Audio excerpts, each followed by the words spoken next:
Grazzi ħafna Jessica Muscat tal-li tinsab magħna. Jiena se nsaqsik mill-ewwel għax kurjuża min huma l-artisti Darmanin. Grazzi tal-istedina tagħkom. L-artisti Darmanin kienu familja ta' artisti li jaħdmu fil-produzzjoni tal-irħam, fl-arti dekorattiva tal-irħam.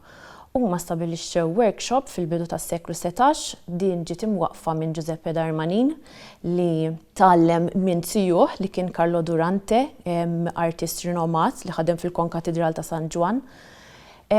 U eventwalment it-tfal subien ta' Giuseppe kif ukoll it-tfal tagħhom il-ġenerazzjonijiet ta' warahom inaqdu ma' missierhom fil-workshop li kien fi Strada Levante fil-Belt Valletta.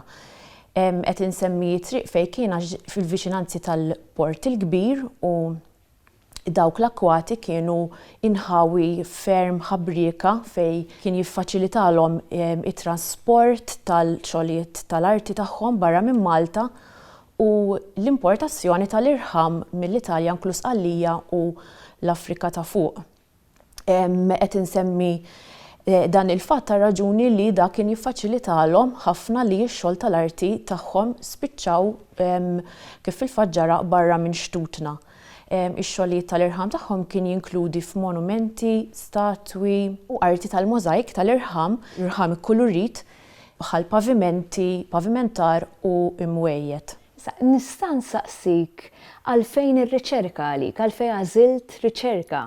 L-interess fl-artisti Darmanin beda meta kuratriċi fil-Victoria and Albert Museum f'Londra sabet mejda bil-wiċċ tal-irħam tal-możajk li kellha label minn taħt u din il-label kellha miktub J. Darmanin and Sons 45 Strada Levante Valletta u hija ppubblikat artiklu Furniture History dwar il-ftit informazzjoni li kienet taf dwar il-familja Darmanin.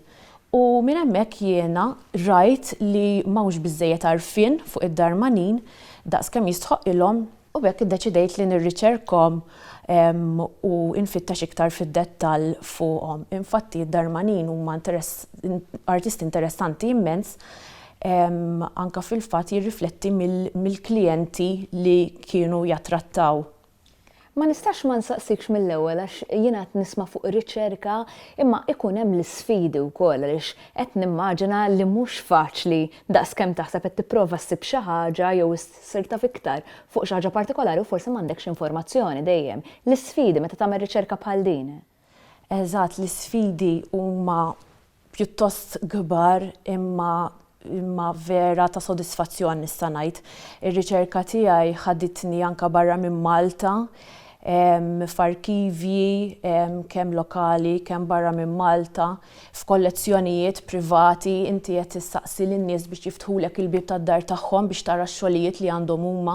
Kif ukoll barra minn Malta jiena din ir-riċerka ħaditni anke f'postijiet bħal Buckingham Palace pereżempju fejn forsi ftit nies jafu li hemm xogħol tad-Darmanin fil-Buckingham Palace.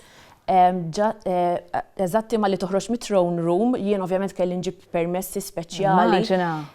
Imma hija esperjenza inkredibbli u speċjalment tara t-talent li kellna Malta fl-arti dekorattiva fis-seklu 17 fejn inti għandek mejda firmata Darmanin Malta. Buckingham Palace.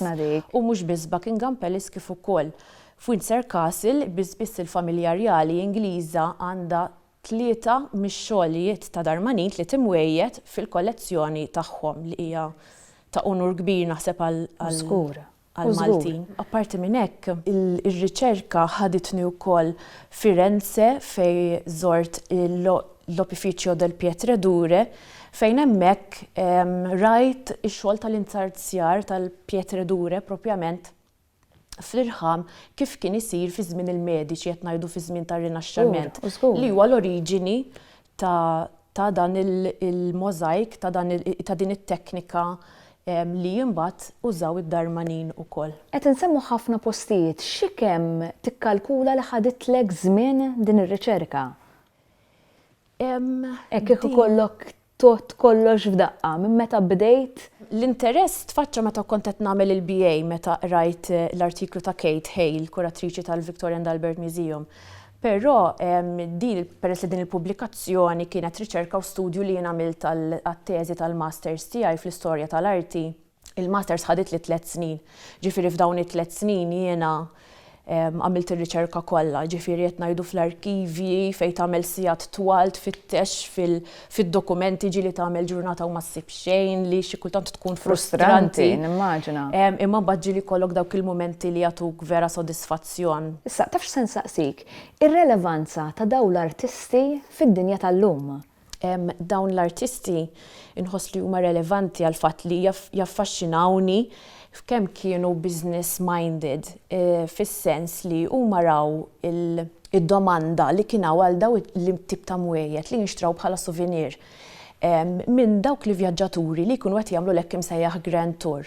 Dawn l-Ingliżi onja kienu jivvjaġġaw lejn l-Indja, lejn il-Lvant, jew sempliċement fil-Mediterran u meta daw jiġu biex jerġgħu immorru lura l-Ingilterra kienu dejjem jieqfu Malta u kienu jixtru dawn l-imwejjed biex jieħduhom lura id-dar tagħhom. U infatti dawn l-imwejjed kienu ġeneralment ikollhom ikonografija Maltija, bħal pereżempju is-salib ta' Malta, simboli Rumani bħal Pliny's Doves u il-Kartaġiniżi bħal soldat Kartaġiniż. Iżda wkoll kienu jagħmlu dawn l-imwejjed bil-coat of arms tal-klijenti tagħhom. Infatti kienu ħafna uffiċjali Ingliżi li xtraw dawn l-imwejjed biex imbagħad jaħduhom l-Ingilterra magħhom eventwalment meta jiġu biex jitilqu. U daw di servit ukoll bħala raġuni għaliex ħafna mix-xogħlijiet infatti jinstabu barra minn xtutna. Anka il-fatt li huma kienu jipparteċipaw f'ħafna esibizzjonijiet internazzjonali fl-Ingilterra, Dublin, Pariġi. L-ewwel waħda il-Great Exhibition tal-1151 f'Londra fejn huma fiha rebħu ħafna premji wkoll. U ma ninsewx li din l-esibizzjoni laħqet udjenzi kbar, ġifieri nista' nimmaġina li servit bħala raġuni għalfej ħafna mix-xogħlijiet tagħhom jinsabu barra minn xtutna infatti. Jiena naf li dan ix-xogħol rebaħ numru ta' premji, forsi xtajli iktar fuq hekk.